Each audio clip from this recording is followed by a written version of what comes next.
1981 সালের 17ই মে প্রয়াত শহীদ প্রেসিডেন্ট জিয়াউর রহমান বাংলাদেশের ঐতিহাসিকভাবে এবং তার জীবনের ঐতিহাসিকভাবে যে ভুলটি তিনি করেছিলেন, যে ভুলকে ঐতিহাসিকবিদগণ এবং রাজনৈতিক প্রাজ্ঞ ব্যক্তিগণ যেটাকে বলেন একদম চরম পর্যায়ের মারাত্মক পর্যায়ের ভুল, এই ভুলটা কিন্তু জিয়াউর রহমান সাহেব করেছিলেন।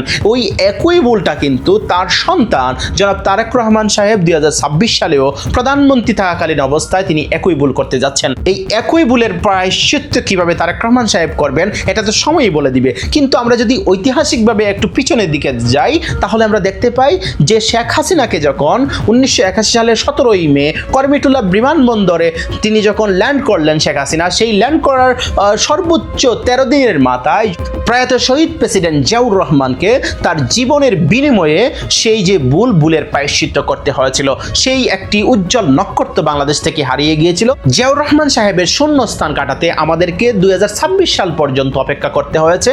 এই একই ভুল জনাব তারেক রহমান করতে যাচ্ছেন। এই একই ভুলের কারণে আমরা দেখতে পাই তারেক রহমান সাহেব উদ্যোগ গ্রহণ করেছেন এবং সেই উদ্যোগটাকে আমরা দেখতে পাচ্ছি বিভিন্ন জায়গায় খুব ভালোভাবে কিন্তু প্রকাশ করা হচ্ছে, বহিঃপ্রকাশ করা হচ্ছে যে লীগকে আবার ফিরিয়ে আনবার যে পায়তারা চলতেছে। শুধু পায়তারা হিসাবে বললে সেটা কম হয়ে যাবে। আমরা দেখতে পাচ্ছি যে আনুষ্ঠানিক সূচনা করতে যাচ্ছেন, এই সূচনা আমরা কিন্তু বাংলাদেশে অলরেডি শুরু হয়ে গেছে, সেটা আমরা দেখতে পাচ্ছি। আমরা বিভিন্ন জায়গায় দেখতে পাচ্ছি আওয়ামী লীগের অফিস উদ্বোধন করা হচ্ছে এবং স্বরাষ্ট্রমন্ত্রী সালাউদ্দিন সাহেব থেকে শুরু করে এই যে বিভিন্ন জায়গায় বিভিন্ন রকম ভাবে তাদের যে বক্তব্য, তাদের যে চিন্তা চেতনা, তাদের যে বয়ান, এই বয়ান প্রমাণ করে যে ইন্ডিয়ার কাছে তাদের যে শর্ত, এই শর্তের সাপেক্ষে এই আওয়ামী লীগকে পুনর্বাসন, এই পুনর্বাসনটা কিন্তু তারা ভালোভাবে রীতিমতো কিন্তু শুরু করে দিয়েছেন। আমরা দেখতে পাচ্ছি সেই আওয়ামী সেটআপে রাষ্ট্রপতি চুপ্পু সাহেব কিন্তু এখন পর্যন্ত বিদ্যমান আছেন। এই বিদ্যমান রাষ্ট্রপতিকে তারা কি অভিশংসনের মাধ্যমে সরিয়ে দিবে কিংবা রাষ্ট্রপতি নিজে পদত্যাগ করে চলে যাবেন কিনা এটা নিয়ে তাদের মাথা ব্যথা নাই। কারণ বিএনপি চাচ্ছে যে রাষ্ট্রপতি তার পূর্ণ মেয়াদ পূরণ করবেন এবং বাংলাদেশকে আওয়ামী লীগকে পুনর্বাসনের মধ্য দিয়ে তারা একটা বিশাল মহৎ কাজ করে ফেলবে। কিন্তু ইতিহাস বলে আওয়ামী লীগ কখনো কোনোদিন কাউকে ক্ষমা করতে শিখেনি, তারা কোনোদিন ক্ষমা করেনি, তারা ভবিষ্যতেও ক্ষমা করবে না। সুতরাং আওয়ামী লীগকে যখন এই বাংলাদেশে আবার প্রবেশ করবার জন্য একদম দ্বারকে উন্মুক্ত করে দেয়া হচ্ছে, এই দ্বারকে উন্মুক্ত করে দেওয়ার মধ্য দিয়ে বিএনপি তাদের চিরাচরিত সেই প্রখ্যাত শর্তকে আমন্ত্রণ জানাচ্ছে তাদের সাথে সেই একই রিংয়ে ফাইট করবার জন্য। আমরা বুঝতে আর বাকি নাই যেখানে জনাব তারেক রহমান কি করবেন না করবেন সেটা তো পরের হিসাব। তার পিতা যেখানে করতে পারেন নাই, তার পিতা যেখানে তার জীবন দিয়ে সেই ভুলের মাসুল শুধরিয়েছেন, সেখানে তারেক রহমান কিভাবে শুধরাবেন সেটা তো তারেক রহমানের অবস্থা বিবেচনায় ভবিষ্যতেই বলে দিবে। এখন প্রশ্নটা হচ্ছে লীগ যখন আবার ফিরবে, লীগ আসলে কি করতে পারে?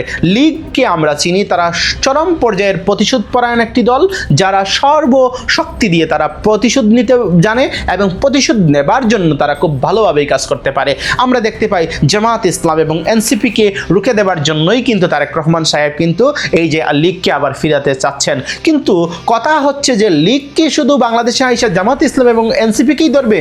এনসিপি আর জামাত ইসলাম তো আর এই জায়গাতে বসে বসে কলা খাবে না। সেই জায়গায় তাদের যে পদক্ষেপ আছে, এই পদক্ষেপকে যদি আমরা একটু বিশ্লেষণ করতে যাই তাহলে দেখা যাবে যখন লীগ চলে আসবে বাংলাদেশে তখন কিন্তু জামাত ইসলাম এবং এনসিপি এই যে তাদের বাংলাদেশের যে রাজপথ, এই রাজপথ কিন্তু ছেড়ে দিতে পারে। কারণ লীগ যখন বাংলাদেশের রাজপথকে একদম উন্মুক্ত পাবে তখন উন্মুক্ত রাজপথে বিএনপিকে হটিয়ে দেবার জন্য ইন্ডিয়ান মেটিকুলাস প্ল্যানের অংশ হিসাবে কিন্তু লীগ বিভিন্ন রকমের আন্দোলন সংগ্রাম চালিয়ে দিবে। সেই আন্দোলন সংগ্রামের মধ্য দিয়ে যখন তারেক রহমান সাহেবকে ও পতন হয়ে যাইতেও পারে, তিনি ক্ষমতা ছাড়বেন কি ছাড়বেন না সেই জায়গাটা ভিন্ন হিসাব। যেখানে তারেক রহমান সাহেবের ফুল সেটআপটা, ওয়াকারুজ্জামান যেখানে আছেন, রাষ্ট্রপতি চুপ্পু যেখানে আছেন, আরও তাদের যে আনুষঙ্গিক কার্যক্রম সেটা ইন্ডিয়ার সেটআপ দিয়ে হচ্ছে, ইন্ডিয়ান প্রপাগান্ডা বা ইন্ডিয়ান যে হেজিমনি বাস্তবায়ন করবার জন্য হচ্ছে। আমরা দেখতে পাচ্ছি, চোখে চোখে দেখতে পাচ্ছি। কারণ আপনারা জানেন ইতিমধ্যে চিফ প্রসিকিউটর তাজুল ইসলামকে সরিয়ে দেওয়া হয়েছে, যেখানে এই যে আরবি স্থলাভিষিক্ত বিভিন্নভাবেই বিভিন্ন জনকে করা হচ্ছে যাদের নামে এই যে ইন্ডিয়ান প্রীতির কথা তাদের ট্র্যাক হিসাবে আছে।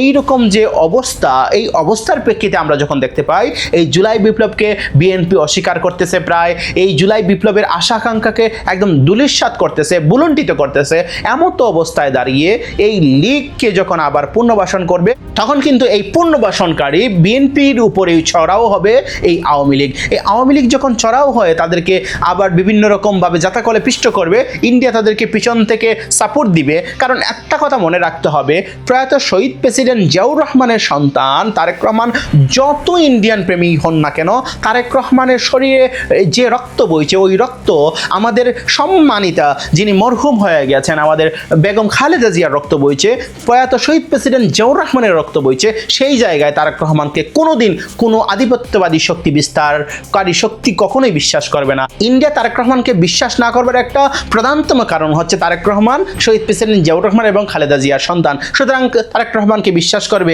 এটা বলাই যায় না, এটা আসলে বিশ্বাসই করা যায় না। তারেক রহমানকে সত্যিকার অর্থে তারা বিশ্বাস করবে না। এখন মন্দের ভালো হিসাবে বিশ্বাস করতেছে যতক্ষণ না লীগকে সম্পূর্ণরূপে পুনর্বাসন করা হয়। সজীব ওয়াজেদ জয় কিছুদিন আগে বলেছিল বাংলাদেশেই লীগ আছে, লীগ আবার নতুন করে আসতে হবে না। সুতরাং বোঝা যায় যে লীগ যেহেতু বাংলাদেশে আছে, লীগ করনেওয়ালা লোক যেহেতু বাংলাদেশে আছে, তারাই আসলে এটাকে হাল ধরে সামনের দিকে নিয়ে যাবে। কিন্তু লীগ যখন পূর্ণ মাত্রায় এই বাংলাদেশে পূর্ণ প্রতিষ্ঠা লাভ করবে তখন কিন্তু রাজপথ কিভাবে কাঁপে, রাজপথকে কিভাবে বিভিন্ন রকমের মেটিকুলাস ডিজাইন দিয়ে ইন্ডিয়ার প্ররোচনায় কাঁপাইতে হয় এটা কিন্তু তারেক রহমান মোকাবেলা করতে পারবেন না। এই জায়গাতে তারেক রহমানকে যখন আউট করে দিবে, আউট করার মধ্য দিয়ে কিন্তু জামাত ইসলাম এবং এনসিপি সেখানে বাধা হয়ে দাঁড়াবে না। জামাতে ইসলাম এবং এনসিপি তাদের যে লাইন গাছ সেটা তারা সরিয়ে নিবে এবং তারা লীগকে এই রাজত্ব বা এই মাঠ রাজপথ যারা ছেড়ে দিবে। এই ছেড়ে দেওয়ার মধ্য দিয়ে লীগ যখন ভালোভাবেই খেলতে শুরু করবে, এই খেলার মধ্য দিয়ে তারেক রহমানের পতন অনিবার্য হয়ে যাবে। এই পতন হওয়ার মধ্য দিয়ে আমরা দেখতে পাবো যখন পরবর্তী নির্বাচন হবে, যদি জামাত সঠিক চালটা দিতে পারে, হয়তোবা জামাত জোট অর্থাৎ এনসিপি এবং জামাত জোটও বাংলাদেশে রাজত্ব করা শুরু করে দিবে। কারণ জামাত ইসলামী অন্য জায়গায় লীগকে থাবাইয়া কখনোই তারা নিজেদের শক্তি ক্রয় করবে না।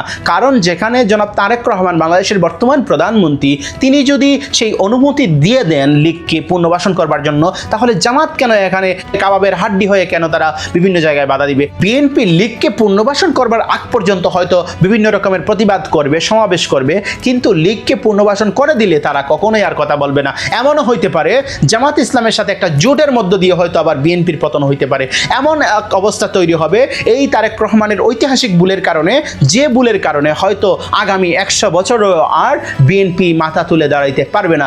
কারণ একটাই, কারণ বিএনপির অন্তর্কুন্দল এবং বিএনপির রাজনৈতিক ভুল সিদ্ধান্ত নেবার কারণে, ইন্ডিয়ান যে হেজিমনি প্রতিষ্ঠার যে সিদ্ধান্ত, যে সিদ্ধান্তের কারণে বাংলাদেশে এই যে তারেক রহমান এখন দাম্ভিকতার সহিত তিনি প্রধানমন্ত্রিত্ব করতেছেন, মনে করতেছেন যে তারেক রহমানকে হয়তোবা ইন্ডিয়া আজীবন সাপোর্ট দিবে। মনে রাখতে হবে কোনোদিন তারেক রহমানকে এই সাপোর্ট দিবে না। কারণ তারেক রহমানের শরীরে কি রক্ত বইছে এটা আপনাদেরকে আমি বলেছি। সুতরাং এই জায়গাতে লীগ যখন আসবে তখন বিএনপির অনিবার্য হয়ে পড়বে। কারণ লীগের ডিকশনারিতে কোনোদিন ক্ষমা বলে কোনো জিনিস হয় না। কারণ লীগ কখনো কাউকে ক্ষমা করে না। লীগ যেরকম অতীতেও বিভিন্ন কার্যক্রম করেছে যেটা ঐতিহাসিকভাবে প্রমাণিত, এমনকি বর্তমান সময়েও লীগের আধিপত্য এবং লীগের যে উৎপাত আমরা বিভিন্ন জায়গায় দেখতে পাচ্ছি।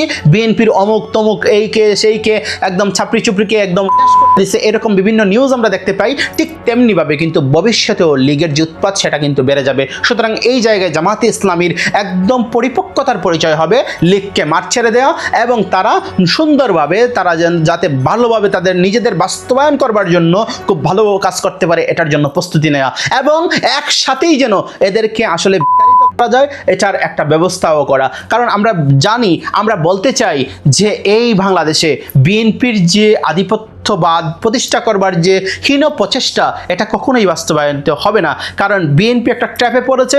বিএনপি আসলে ওই যে মাইনকা চিপায় পড়েছে। বিএনপির আসলে কিচ্ছু করার নাই। বিএনপির জন্য সত্যিকার অর্থে মায়া হয় যে এই বিএনপি, যে বিএনপি প্রয়াত মরহুমা খালেদা জিয়ার বিএনপি, যে বিএনপি শহীদ প্রেসিডেন্ট জিয়াউর রহমানের বিএনপি, যার নেতৃত্বে আছেন বর্তমান প্রধানমন্ত্রী তারেক রহমান, এই তারেক রহমানের জীবন এবং সমস্ত রকমের আইডিয়া নিয়ে আমাদের সন্দিহান হচ্ছে এখন। যে তারেক রহমান আসলে একই পরিণতি বরণ করেন কি করেন না। আসলে আমরা আল্লাহর কাছে বিশেষভাবে দোয়া করি যে তারেক রহমানকে যেন আল্লাহ শুভবুদ্ধির উদয় দেন। এই যে লীগের আক্রমণ এবং ইন্ডিয়ান প্ররোচনা, এই প্ররোচনাকে কিভাবে তিনি রুখে দিবেন সেটা যেন তাকে আল্লাহ রাব্বুল আলামিন খুব ভালোভাবে দিতে পারেন, এবং জামাত ইসলাম এবং এনসিপি, সুতরাং এই সমস্ত বাংলাদেশ যেন এই আধিপত্যবাদ বিস্তারকারী ইন্ডিয়ার হাত থেকে এবং লীগের হাত থেকে যেন এই বাংলাদেশটাকে রক্ষা হয় এবং বিএনপিও যেন রক্ষা হয়, এটাই আমরা চাই।